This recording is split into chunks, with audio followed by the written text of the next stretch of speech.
Welcome.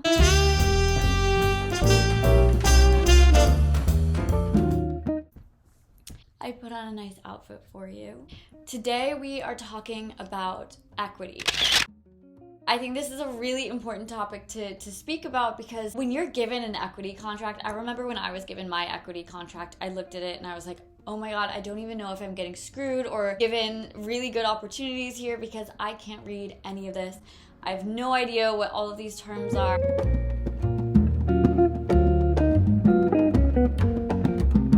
It's just so important to know common ways that you are given equity at a company. What is equity? Equity is a percentage of a company that is given to you for working there. These are either given to you in stocks or stock options. Usually they're given if you're an early stage employee because there's so much uncertainty for working for like a new startup. Usually your equity won't start vesting right away. It'll have a certain amount of time that you'll have to work at the company before it starts being allocated to you. This period before it starts vesting is called a cliff period.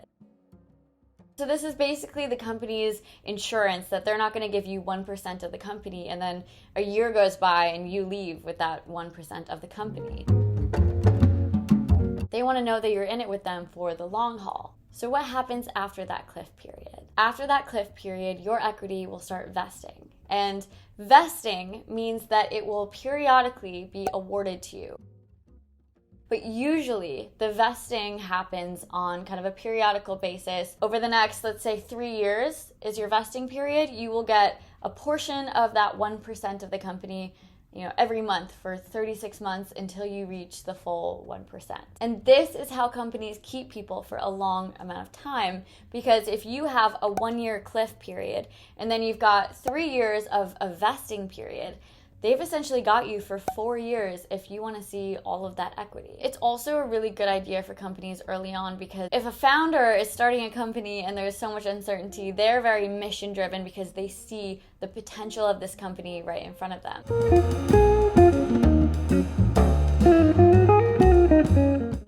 But for the employee who wants a job but also believes in the company, giving them equity kind of also puts them on that same mission. It's not just the salary that they want, but they want the company to succeed so that they get a really big payout. Because again, if you leave any time before those 4 years are up, you don't get that juicy 1%. And if 1% sounds very small to you, believe me, it is not when it comes to equity. There are different ways that you can be awarded equity. There are either stocks or stock options. And we're gonna go into the very basic ones that people most commonly are given. The first one is an RSU, restricted stock unit. These are probably the most common ones given out. They follow the same trajectory that I just mentioned, the cliff period and then the multi-year vesting period. However, once you're awarded that stock amount, you're either paid in full the value of those stocks or the stocks are just, automatically yours. The thing about RSUs is that you will be taxed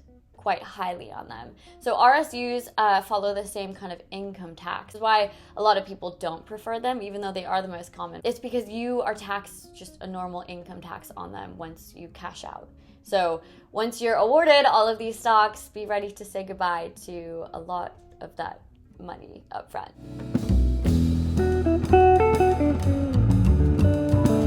Now, the other two most common ways that you're awarded equity is either an ISO or an NSO. These are not cold, hard stocks being given to you. These are stock options. Stock options are a bit trickier. It's not the actual stock that's automatically given to you.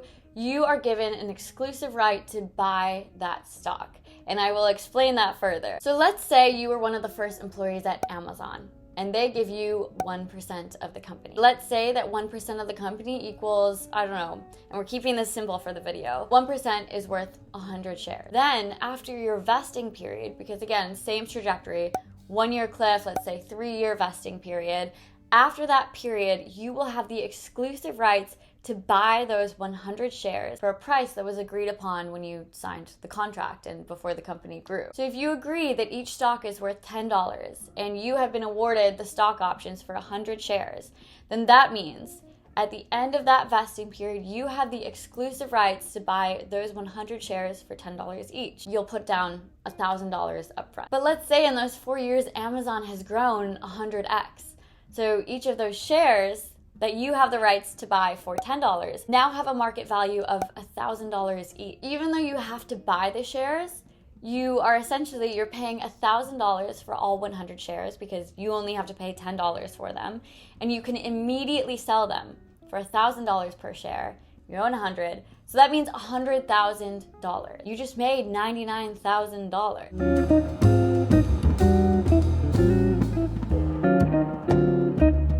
Like I said, this is really confusing at first. So when you're signing a contract and you see stock options versus stocks, it's an awkward thing having someone tell you that you'll have to buy your stocks at the end of the vesting period.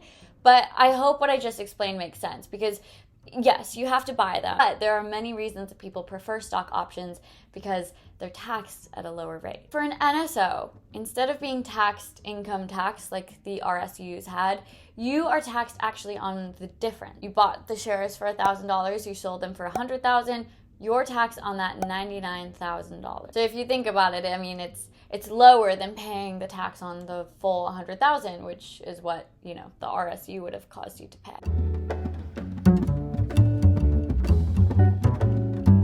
For ISOs, which are my personal favorite, you have a very low tax bracket. ISOs abide to separate tax laws that don't have anything to do with income tax.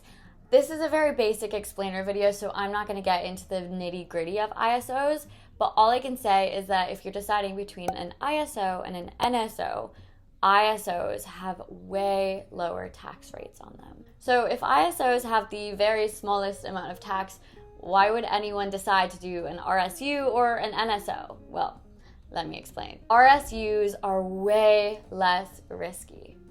You're automatically given that stock, it is yours, and at the end of this vesting period, you don't have to fork up a bunch of money to buy your stocks. They are yours, and you can sell them for whatever the market value is. As far as NSOs are way more flexible than ISOs. You don't have to hold them for that long. They're transferable to other people. Again, look it up yourself if you are curious about the flexibility of an NSO, but NSOs are just a lot more flexible and malleable than an ISO. An ISO is pretty rigid.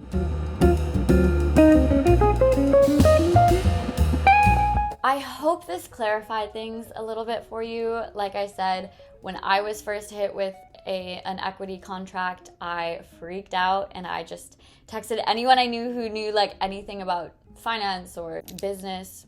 On this channel, we're just trying to bring up the basics of business. There are so many things that I've learned throughout the years, and this is one thing that I just think, instead of reading all these crazy pieces online, I hope that this gives you kind of the bullet points. And if you want to read further on any of these options, I am going to link a bunch of articles below that you can reference. There are pros and cons to all of them, and at the end of the day, it's really up to you. And kudos to you for getting equity. That's awesome, and you should feel really proud of yourself. I hope you guys enjoyed this video, and I will see you on my next video. I love you guys so much. Like, subscribe, all the things, and I will see you later.